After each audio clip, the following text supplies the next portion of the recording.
نوازا جاتا ہوں اور ہفتے پر چلا میں تاخیر کی آپ لوگوں کو اجازت دینا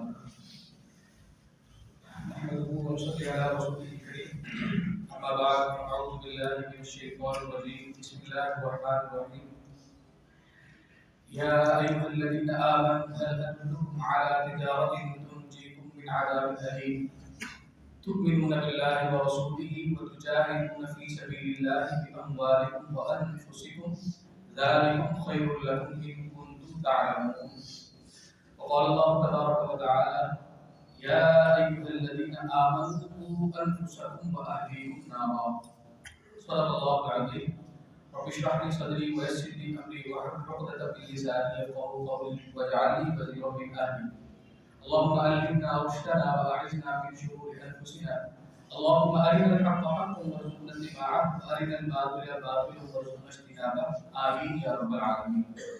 وقت مختصر ہے تو مختصر گفتگو ہی کروں گا.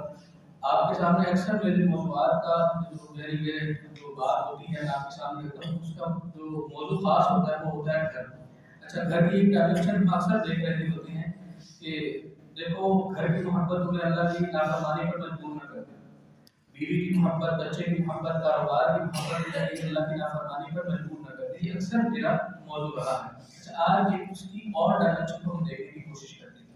میں نے آپ کے سامنے سورۃ الصف کی آیت نمبر 10 اور 11 تلاوت. اب اس میں اس کا ترجمہ بھی پڑھ لیتے ہیں اور ایک آیت میں نے آپ کے سامنے سورۃ التحریم کی آیت نمبر 6 تلاوت کی. ان دونوں آیات کا ترجمہ اور اس کا مختلف مفہوم جو ہے وہ آپ کے سامنے رکھوں. اللہ تعالیٰ فرماتے ہیں سورۃ الصف کی آیت نمبر 10 میں یا الذین آمنوا, اے وہ لوگ جو ایمان لائے. مخاطب کون ہیں؟ ہم لوگ. اور یہ سورۃ اس مقام پر نازل ہوئی ہے, یہ اس موقع پر نازل ہوئی ہے جب رسول اللہ صلی اللہ علیہ وسلم کا مدنی دور جو ہے وہ آدھا گزر چکا. یعنی آپ صلی اللہ علیہ وسلم مدینہ میں 5 سال گزار چکے تھے اور 5 سال کے بعد یہ سورت نازل ہو رہی ہے سورۃ الصف. اور اس میں 3 طبقات ہیں. یہ اس کی تفصیل باننا ضروری ہے تاکہ ہم اپنے دل کے کان کھول دیں. 3 طبقات تھے اس وقت جو موجود تھے. یہ پوری 10 سورتوں میں جو اس مقام میں اس موقع پر نازل ہوئی ہیں, یہ اس دوران نازل ہوئی ہیں. اس کے خلاف سے امت مسلمہ سے ہے, مسلمان حیثیت سے, امت مسلمہ سے امت کی حیثیت میں کتاب ہے. اچھا اس وقت امت کا 3 گروہ تھے. ایک گروہ وہ تھا جو مومنین صادقین کا تھا, جن کے بارے میں یہ بات ہے کہ جب ان پر کوئی بات آتی تھی وہ منوان ایسے ہی قبول کر لیتے. قرآن میں السابقون الاولون بھی کہتا ہے. ادھر اللہ کے نبی کا حکم آیا اور تو انہوں نے اپنے آپ کو پیش کر دیا. یہ نہیں دیکھا کہ گھر میں کیا ہوتا ہے. مثال آپ کے سامنے حضرت ابوبکر صدیق رضی اللہ عنہ بھی بخار آئی ہے کہ کچھ نہ کچھ دو راہ جنگ میں تو اپنے پورے گھر کا مال لیا. حضرت فاروق رضی اللہ عنہ نے اپنے آدھے گھر کا مال لیا. یہ وہ مومنین صادقین کا معاملہ. یہ مختصر وہ گروہ. کیا آج ہم میں ایسے گروہ میں افراد یعنی ایسی سوچ کے حامل افراد ہیں؟ بڑی معذرت کے ساتھ یہ کہنا پڑتا ہے کہ آٹے میں نمک کے برابر بھی نہیں ہے افراد جو آج وہ کر گزرے جو اللہ کا حکم. اچھا دوسرا گروہ وہ تھا جو منافقین تھا, جو اللہ اور اس کے رسول کے ساتھ دشمنی کرتا. آج الحمدللہ ہم اس سے حفاظت میں ہیں. اچھا ایک منافقت سے ہم حفاظت میں ہیں کہ اللہ اور اس کے رسول سے دشمنی نہیں, اسلام سے دشمنی نہیں, لیکن وہ غیر شرعی منافقت ہمارے درمیان ہے. اچھا تیسرا ایک گروہ تھا, وہ گروہ وہ تھا جو تھے تو صدقے دل سے مسلمان, ارادہ ان کا پکا تھا اسلام لاتے ہوئے, پکے سچے مسلمان تھے, لیکن جب عمل کی باری آتی تھی کمزور پڑ جاتے. مثال آپ کو دیں, وہی غزوہ بدر. ایک شخص ہے کہ جس کے بارے میں کہا کہ آؤ چلو, اس کی بیوی بیمار تھی, اس کے گھر کا مال کھلا ہوا تھا, اس کی فصل تیار تھی. اس نے یہ سوچا کہ یا رسول اللہ کہ میں تھوڑا سا پریشان ہوں, میری بیوی بیمار ہے, میرا گھر کھلا ہوا ہے, فصل میری تیار ہے, مجھے نقصان ہو جائے گا, آپ اس پکار کی بات کریں اس کی وجہ سے میرے لیے نقصان ہے. اچھا یہ وہ ہے جو دل ارادہ اس کا اچھا ہے, پکا مسلمان ہے, سچا مسلمان ہے, لیکن ارادہ اگر کہیں کمزور ہے, کہیں وہ وسائل کے معاملات میں الجھا ہوا ہے, کہیں اسلام کی طرف اس کی توجہ کا معاملہ ہے.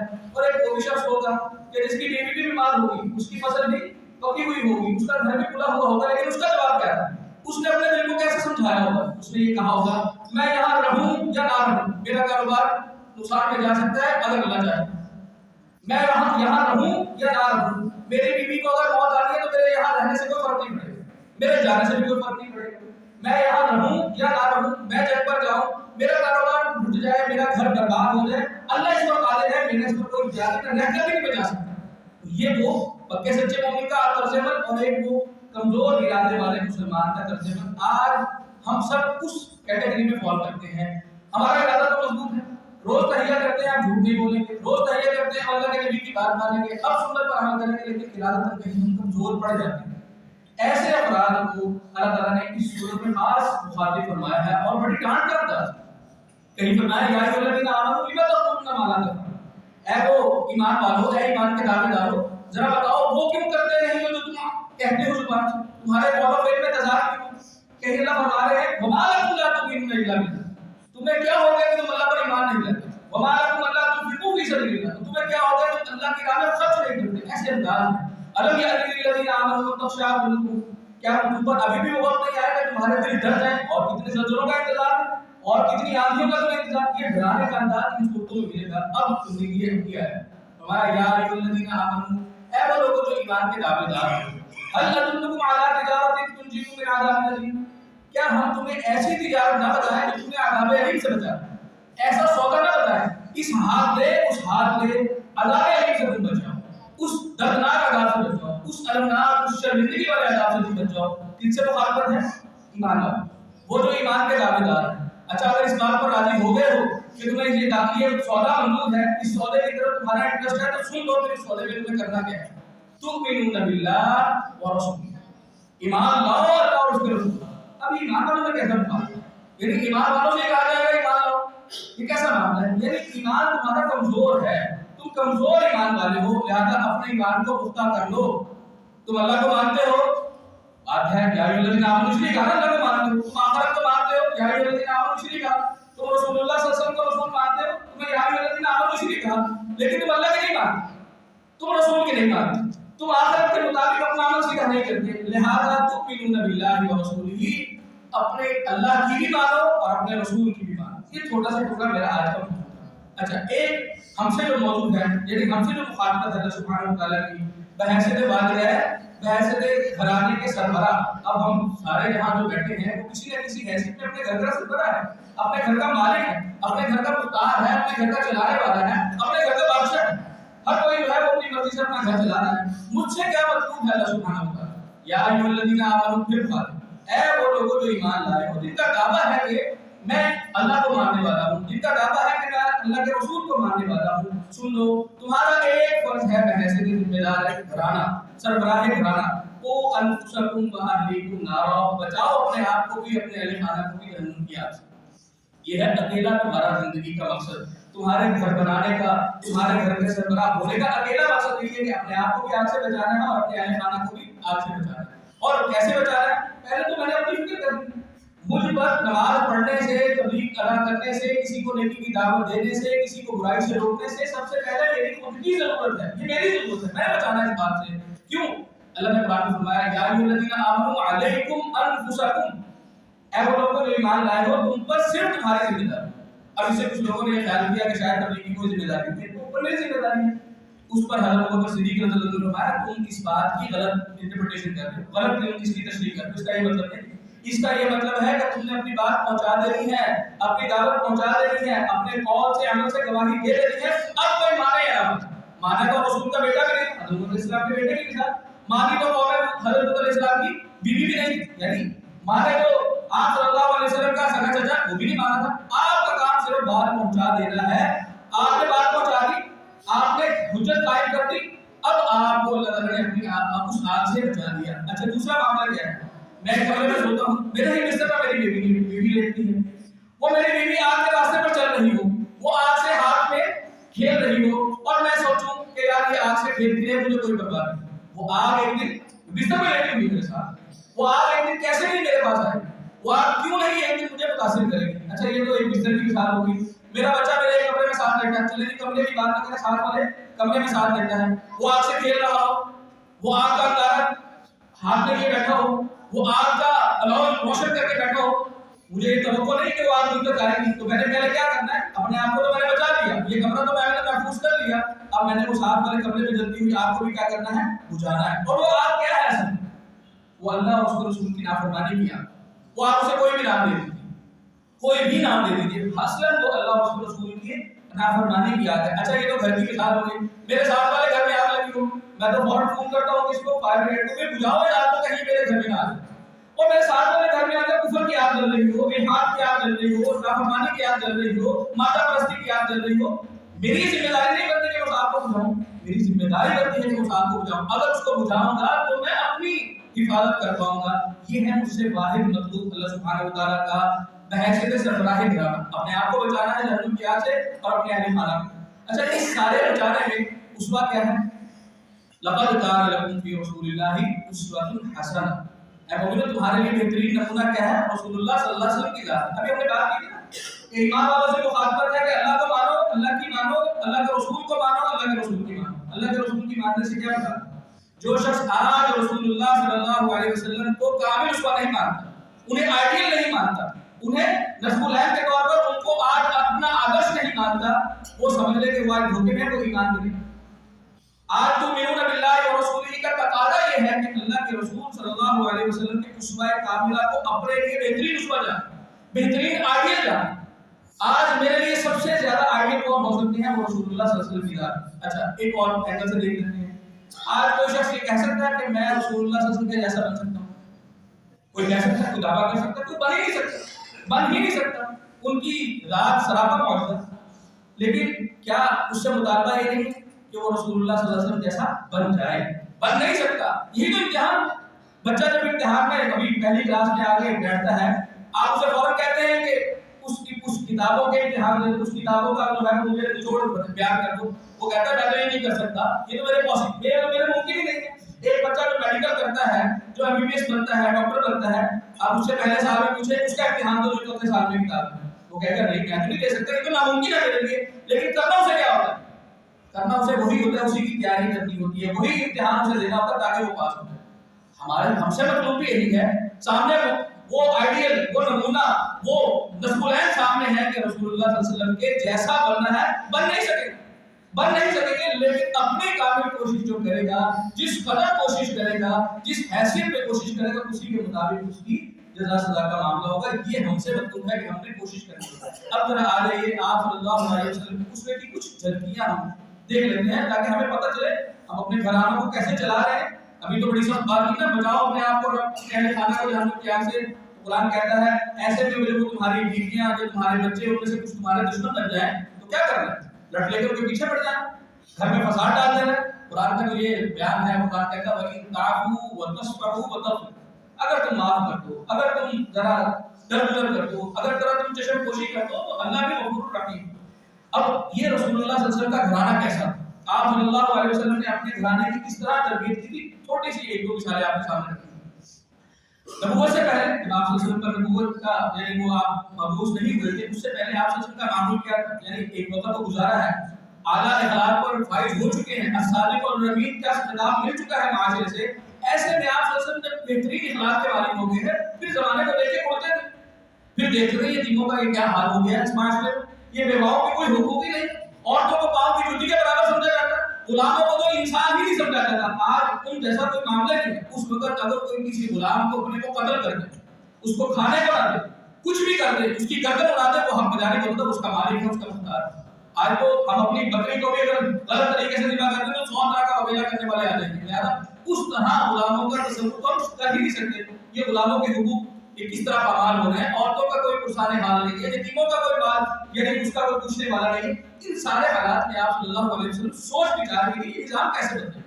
ابھی کیونکہ وہ توحید کا کچھ نہ کچھ بھیلا تو موجود تھا کہ ایک اللہ ہے، وہ 360 ڈگری مدد ہے، لیکن وہ ذرا وہ بجھا ہوا ہے، ذرا وہ کنفیوژن کی معاملہ ہے. تو ایسے میں آپ صلی اللہ علیہ وسلم غار حرا میں جایا کرتے ہیں. ایک دن، 2 دن، کئی مقامات پر سیرت کی کتابوں میں تذکرہ آتا ہے مہینہ مہینہ وہاں قیام کرتے ہیں. ایسے میں آپ کا گھر نہیں، آپ کے بچے نہیں، آپ کی زوجہ محترمہ نہیں ہے خدیجہ کبریٰ رضی اللہ عنہا، کیسے گھر چلاتے ہیں؟ بلکہ حدیث کی کتابوں میں آتا ہے، سیرت کی کتابوں میں، وہ جب آپ صلی اللہ علیہ وسلم روانہ ہوتے تو کھانا دیتے. اگر ایک دن قیام کر رہے ہیں دوسرے دن کا کھانا موجود نہیں تو کھانا دے کر آتے ہیں. اور کسی نے وہ سفر دیکھا ہو کہاں حرم کا معاملہ اور کہاں غار حرا کا معاملہ، خود جایا کرتی تھی کھانا پہنچانا، خود جایا کرتی تھی کھانا پہنچانا. بلکہ بعد میں جب وحی نازل ہوئی آپ صلی اللہ علیہ وسلم پر، تو ایک بار آپ صلی اللہ علیہ وسلم غار حرا میں ہی حضرت جبرائیل علیہ السلام کے ساتھ ہمیں گفتگو تھے، کوئی بات جو تھی وہ چل رہی تھی، کوئی اللہ کا پیغام جو ہے پہنچا رہے تھے. ایسے میں حضرت جبرائیل نے خبر دی کہ محمد صلی اللہ علیہ وسلم آپ کی زوجہ حضرت خدیجہ کبریٰ آ رہے ہیں. اللہ فرما رہے ہیں کہ خدیجہ کو میرا سلام دے اور اے محمد صلی اللہ علیہ وسلم میرا بھی سلام دے. یعنی وہ کیا کردار تھا حضرت خدیجہ کبریٰ رضی اللہ تعالیٰ عنہ کا، وہ اعلیٰ کردار کی مالک، لیکن انہیں اس ساری مشقت میں مجبور کس نے کیا تھا؟ وہ جو اپنے شوہر کی خاطر آ رہی ہیں، اتنا سفر کر رہی ہیں، وہ جو مکہ کی کیا عرب کی متوکل ترین خاتون، امیر ترین خاتون، بڑے بڑے قریش سردار تھے، ان کو نکاح کا پیغام بھیجتے تھے، کسی کا قبول نہیں۔ کس چیز نے متاثر کیا حضرت خدیجہ کبریٰ کو؟ آپ صلی اللہ علیہ وسلم کے خلاف کیسا پیار کیا ہوگا، کیسی محبت کی ہوگی، کیسا اکرام کیا ہوگا، کیسا گھر میں رویہ رکھا ہوگا، کس قدر احسن، کسی قدر خوبصورتی کے ساتھ ان کے ساتھ معاملات رکھے ہوں گے کہ وہ اپنی جان تک نچھاور کر رہے ہیں۔ وہ یہ نہیں کہہ رہے کہ میں امیر ترین خاتون ہوں مکہ کی، لیکن اس کے باوجود کو پیچھے پہنچا رہی ہیں۔ ہم ذرا سوچیں، کیا ہم نے اپنی بیویوں کو، اپنے گھر والوں کو، اپنے بچوں کو یہ محبت کا پیغام دیا، یہ پیار دیا؟ وہ ایک استاد کی بات ہو رہی تھی، استاد کہنے لگے بھائی آپ کہتے ہیں اپنے بیوی بچوں سے محبت کریں، آپ نے کہتے ہیں بچوں سے محبت کریں، بچے تو باغی ہوتے جاتے ہیں۔ وہ کہتے ہیں جب آپ کسی مریض کو کوئی دوائی دے رہے ہوں اور وہ دوائی اس پر اثر نہ کر رہی ہو تو کیا کیا جاتا ہے؟ دوائی کی ڈوز بڑھا دی جاتی ہے۔ تو آپ اپنی محبت بڑھا دیں، ثابت کریں کہ بھائی میں تم سے محبت کرتا ہوں، میرا یہ سارا معاملہ جو ہے تمہیں جہنم سے روکنے کا معاملہ، تمہیں اللہ کی نافرمانی سے بچا کر جو ہے وہ جہنم سے دور کرنے کا معاملہ محض تم سے محبت پر مبنی ہے، محض تم سے محبت پر مبنی ہے، اور یہی کردار ہے رسول اللہ صلی اللہ علیہ وسلم۔ ایک واقعہ اور بھی سیرت سے سن لیجیے۔ ایک اماں، ہماری زوجہ محترمہ، آپ صلی اللہ علیہ وسلم کی زوجہ محترمہ ہماری اماں، انہوں نے آپ صلی اللہ علیہ وسلم کے لیے ایک سالن کا بھرا ہوا جو ہے وہ پیالہ بھیجا، جبکہ آپ صلی اللہ علیہ وسلم کسی دوسری زوجہ کے پاس ان کے حجرے میں موجود تھے۔ اب ایسے میں ایک صحابی جو ہے وہ پیالہ لے کر آئے ہیں آپ صلی اللہ علیہ وسلم کی خدمت میں، اور عرض کیا یا رسول اللہ فلاں نے بھیجا، آپ کی فلاں زوجہ نے بھیجا ہے۔ ایسے میں جس گھر میں، جس زوجہ کے گھر میں موجود ہے، اس زوجہ کو کیا آیا؟ غصہ آیا، اس کی غیرت کے زبان میں باری میری ہے، خدمت کی باری میری ہے، اور یہ اس نے کیا کر رہی ہے؟ تصرف کر رہی ہے، اس نے تبدیلی کی کوشش کر رہی ہے۔ تو ایسے میں کیا کیا؟ اس زوجہ نے، ان زوجہ نے اس وہ سالن کے کٹورے کو ہاتھ مار کے دیا۔ اب ایسے میں ہمارا ریئیکشن کیا ہوگا؟ ذرا سوچیے، کیا ریئیکشن ہوگا؟ ہم کیا سوچیں گے؟ جاتی ایسے میں آپ صلی اللہ علیہ وسلم نے کچھ صحابی کو کہا کہ جاؤ بھائی، تمہاری ماں کو غیرت آ، بس بات ختم، چیپٹر کلوز۔ انسان تھی نا، بشر تھی، ان کے بشری تقاضوں کو کیا کیا؟ اڈاپٹ کیا، خیال کیا کہ ان سے ہو سکتا ہے کیا ہم نے اپنے بیوی کی، بچے کی کسی غلطی پر کس طرح کیا؟ ان سے غلطی ہو سکتی ہے، کہیں اس نے میری ماں کے معاملے میں کہیں وہ بات کی ہو، میری بہن کے معاملے میں کوئی بات کی ہو، کیا میں نے ایسے برداشت سے کام نہیں کیا؟ یہ گھر جنت کیسے بنے؟ یہ اسی طرح بنے گا کہ محبت ہو، مودت ہو، احترام ہو، باہمی ادب ہو، اخلاق ہو۔ حضرت عائشہ رضی اللہ تعالیٰ عنہا سے کسی نے پوچھا آپ صلی اللہ علیہ وسلم کے اخلاق کیا؟ آپ نے کیا فرمایا؟ قرآن نہیں پڑھتے، قرآن تو پڑھتے ہیں لیکن آپ کے اخلاق، قرآن سراپا آپ صلی اللہ علیہ وسلم کا اخلاق ہی ہے، کانا خلقہ قرآن۔ دیکھیں آج ایک بات بھی سمجھ لیتے ہیں، 5 منٹ آپ کی مزید دے دوں گا۔ ہم قرآن پڑھتے ہیں کہاں سے؟ سورۃ الفاتحہ سے۔ پہلی وحی کہاں ہے؟ آخری پارے میں۔ اللہ تعالیٰ چاہتے تو یہ آپ وحی کے مطابق اتار نہیں سکتے، اللہ تعالیٰ چاہتے تو سورۃ الفاتحہ کو پہلی وحی بنا دیتے، اللہ قادر نہیں تھے۔ کیوں اللہ سبحانہ و تعالیٰ نے کسی چیز کو کہاں رکھا؟ ہر آیت جو آتی تھی حضرت ابراہیم علیہ السلام اس کا ایڈریس لے کر آتے تھے، ایڈریس اس کا پتہ لے کر آتے تھے، یہ فلانی جگہ پر فلانی سورت کے فلانے مقام پر رکھا، ہر آیت کے ساتھ، ہر اس کے کانٹیکٹ کے ساتھ اس کا ایڈریس بھی آتا تھا۔ یہ کیوں تھا؟ یہ قرآن رسول اللہ صلی اللہ علیہ وسلم کا سیرت کی سیرت ہے۔ جہاں جہاں آپ صلی اللہ علیہ وسلم کے کردار کو، جہاں کسی چیز کی ضرورت ہوئی قرآن آیا، جہاں آپ صلی اللہ علیہ وسلم کے کردار کو جس حکم کی ضرورت ہوئی، جس ہدایت کی ضرورت ہوئی، جس جو ہے وہ انفارمیشن کی ضرورت تھی، اللہ تعالیٰ نے قرآن اتارا۔ یہ قرآن جو ہے وہ آپ صلی اللہ علیہ وسلم کا یعنی مجسم، یہ آپ صلی اللہ علیہ وسلم مجسم قرآن۔ ہم اس قرآن کو پڑھیں گے تو آپ صلی اللہ علیہ وسلم کی سیرت کا مطالعہ ہوگا۔ ایک دو واقعات اور بھی آپ صلی اللہ علیہ وسلم کی سیرت سے۔ حضرت زید صاحب جانتے ہیں رضی اللہ تعالیٰ عنہ، آپ صلی اللہ علیہ وسلم کے منہ بولے بیٹے، قرآن نے والے کہا کہ کوئی منہ بولا بیٹا نہیں، لیکن اس سے پہلے کیا؟ حضرت خدیجہ کبریٰ کے پاس غلام تھے، ان کے ساتھ ہے، انہوں نے آپ صلی اللہ علیہ وسلم کو توفتاً دے دی۔ اب جب کہیں 15 سال کے ہوئے ہیں تو باپ اور چچا پیچھا کرتے کرتے آ گئے اور کہا کہ ہمارا بیٹا ہمیں واپس کر دیے، تمہارا سنی بیٹا ہے، فرمایا اور ہم سے پیسے ملے۔ آپ نے فرمایا پیسے تو میں ہی دوں گا، وہ حاضر ہے لیکن اب وہ بچہ آیا ہے 30 سالوں کی ضرورت، 15 سال کی ضرورت، کیا کیفیت ہوگی، کیا ملنے کا مقام ہوگا؟ یہ تمہارے باپ اور چچا آئے ہوگا، یہ تمہیں لے کے جانا چاہتا ہوں، میں کبھی نہیں کہوں، میں آپ صلی اللہ علیہ وسلم کا دامن کبھی نہیں چھوڑوں۔ کیا ہے وہ کیا چیز تھی جس نے حضرت زید کو اپنے والدین سے دور کر دیا؟ ان کی محبت کم ہو گئی آپ صلی اللہ علیہ وسلم کے مقابلے میں۔ وہ تھی آپ صلی اللہ علیہ وسلم کی محبت، آپ کا اخلاق. پورے عرب، پورے مکہ میں اگر کسی کو کوئی تکلیف ہوتی تھی، کسی کو کوئی پریشانی ہوتی تھی، کسی کو کوئی مصیبت آتی تھی، تو ایک نام سب کی زبان پر آتا تھا، محمد صلی اللہ علیہ وسلم. کیا میرے خاندان میں، میرے قبیلے میں، میرے محلے میں میرا نام سب کو یاد آتا ہے؟ یہ سوچنے کی ضرورت ہے نا. ہم تو کہتے ہیں نا کہ آپ صلی اللہ علیہ وسلم کے جیسا بننا ہے، ان کا نمونہ ہے، ہمارے لیے کامل نمونہ ہے ان کو اس وقت. کیا میرا نام یاد آتا ہے؟ میرے گھر والوں، میرے بہن بھائیوں کو میرا نام یاد آتا ہے کہ اگر مشکل میں بتا ہوا سب کو فون کرو، وہ میری کوئی نہ کوئی ہے مدد کرے گا. میرا نام یاد آتا ہے. میں نے اپنے آپ کو کبھی پیش نہیں کیا اس اینگل سے، کبھی اپنے آپ کو آپ صلی اللہ علیہ وسلم کے اس میں ڈھالنے کی کوشش. کیا تھا آپ کا گھر؟ اچھا پھر آخری بات، محبت اتنی نہ بڑھ جائے کہ بس اب تو محبت بیویوں میں کی ہے. عائشہ رضی اللہ تعالیٰ عنہ سے کسی نے پوچھا تھا کیسے تھے آپ گھر میں، کیسے رہتے تھے گھر؟ عام انسان کیسے رہتے، ہم سے بڑی محبت کرتے. اور وہ سیرت کے واقعات میں بڑی تفصیل سے ملتا ہے کہ اپنے کپڑے بھی خود ہی سی لیا کرتے تھے، پیغام لگا لیا کرتے تھے، اپنے جوتے بھی خود صاف کر لیا کرتے تھے، بلکہ وہ آپ رضی اللہ تعالیٰ عنہ کی چوٹیاں بھی بنا دیا کرتے تھے، چھوٹی عمر کی تھی، اور ان کے بال بھی سوار کیا کرتے تھے. بہت سارے گھر کے کام، آٹا گوندھ دیا کرتے تھے بڑی معذرت کے ساتھ، بڑا جھوٹا بول رہا. آج جو یہ کام کرتے کیا کرتے ہیں؟ زبان سے ادا نہیں کرنا چاہیے. چوٹ کہاں پڑتی ہے؟ یہ چھوٹے چھوٹے جملے، چوٹ کہاں پڑتی ہے؟ کس کو جا کر ہم بے بات کر رہے ہیں کہ معاذ اللہ اٹھے ہوئے ہیں؟ ہم نے اپنے گھر میں اخلاق پیدا ہی. ہمارے گھر والیوں کی یہ شکایتیں ہیں کہ بھائی باہر تو جو مرضی کرواتے رہے، گھر میں کبھی آگے بات نہیں کرنا. اچھا ایک اور واقعہ بات ہمارے لیے نمونہ ہے. اب حضرت آپ صلی اللہ علیہ وسلم پر جب پہلی کہیں نازل ہوئی، آپ بشر ہیں، قرآن نے آپ کی بشریت کو نمایاں کیا ہے، تو لیکن بشریت ہونے کے باوجود بھی آپ کا ایک نور کا تعلق بھی تھا جس نے اس وحی مبارک کو سہ لیا. لیکن وہ بشر بھی تھا نا، اس بشری تقاضے کے تحت آپ کو پسینہ بھی آیا، آپ پر کبھی بھی تاریخ ہوئی، آپ کی حالت بھی غیر ہوئی. ایسے میں گھبراتے ہوئے، کپکپاتے ہوئے، پسینے سے شرابور آئے ہیں کس کے پاس؟ حضرت ابوبکر صدیق رضی اللہ عنہ آپ کے جیسے کہتے ہیں بالکل یار تھے، دوست تھے، وہ بچپن کے، وہ لڑکپن کے، وہ جوانی کے دوست تھے. ہم پر کوئی مصیبت آتی تو کہاں جاتے ہیں؟ یا فلانے دوست کے پاس. آپ کہاں گئے؟ اپنی سودا کے پاس. اور انہوں نے بھی کیا کمال محبت کے ساتھ کیا گیا، آپ اپنی جان مبارک پر آپ کا سر رکھا اور آپ کو تسلی دی. کیا تسلی؟ آپ نے یہ کہ مجھے یہ ڈر ہے کہ میں ضائع ہوں، یعنی مجھے یہ خوف ہے کہ مجھے موت آ جائے گی. آپ نے کیا تسلی؟ نہیں، آپ کو اللہ ضائع نہیں کرے. آپ یتیموں کو کھلاتے ہیں، آپ بیواؤں کی مدد کرتے ہیں، آپ ناداروں کی، مسکینوں کی مدد کرتے ہیں، آپ تو اس سے جوڑتے ہیں جو آپ سے توڑتا ہے. اللہ تعالیٰ آپ کو ضائع کیوں کرے؟ یہ کس سے گواہی مل رہی؟ گھر سے گواہی مل رہی. گھر میں اخلاق تھا تو گواہی مل رہی ہے. جب گھر میں اخلاق نہ ہوتا تو گواہی کہاں سے مل رہی؟ ہمارے خلاف سب سے پہلی گواہی ہماری بیوی کی ہو، ہمارے بچوں کی ہو. یہ بھی گھر، دنیا میں تو بڑے لیکچر دیتے تھے، جمعے کے خطبے میں تو بڑا بیان کرتے تھے، لیکن گھر میں ایک اخلاق یہ تھا کہ کبھی ہم سے پیار سے بات ہی نہیں.